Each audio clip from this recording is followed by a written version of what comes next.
বাজে? আমার আত্মবিশ্বাস একদম নেই। আমি খুব অল্পতেই ভেঙে পড়ি, অল্পতেই ফ্রাস্ট্রেটেড হয়ে যাই এবং আমি বাবা মার প্রতি অনেক দুর্বল। বাবা মার কথা মনে পড়লে খুবই কষ্টে থাকি।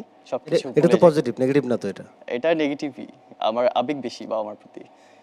আবেগ কন্ট্রোল করা উচিত, কিন্তু আমি পারি না। বাবা মার প্রতি আবেগ থাকবে না?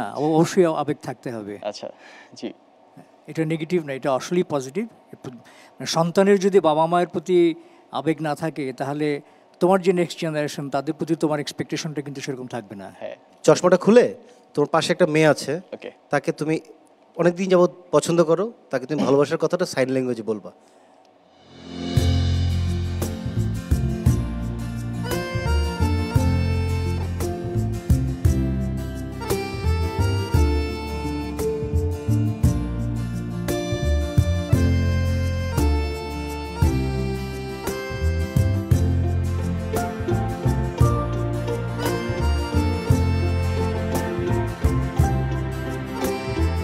সে ইয়েস বললো, তারপরে তোমার এক্সপ্রেশনস।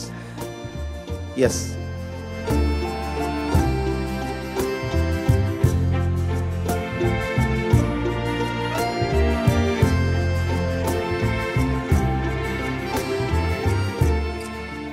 কেঁদে ফেলো দেখি, কেঁদে ফেলো। কথা বলতে বলতে হ্যাঁ ইয়েস বললো সে। ইয়েস বলেছে, তুমি তাকিয়ে থাকো তার চোখের দিকে, আমার দিকে তাকাবো না, চোখের দিকে তাকিয়ে থাকো, একদম পলকহীন। দেখি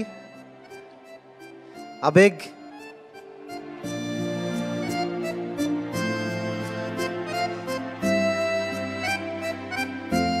ওকে nice, congratulations. Thank you so much.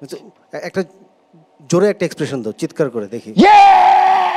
স্বপ্ন দেখার দিন এসেছে, thank you so much sir. Thank you. জাজ হিসেবে যে জিনিসটা অবশ্যই দেখব সেটা হলো বাহ্যিক সৌন্দর্য নয়, অন্তরের সৌন্দর্যটা, এবং সে কতটা বুদ্ধিমত্তার সাথে আমাদের সামনে নিজেকে প্রেজেন্ট করতে পারে। আপু দেখেন, এটা হলো 12 হাত শাড়ি, পিওর ইন্ডিয়ান কাঞ্জিভারম, ঠিক আছে?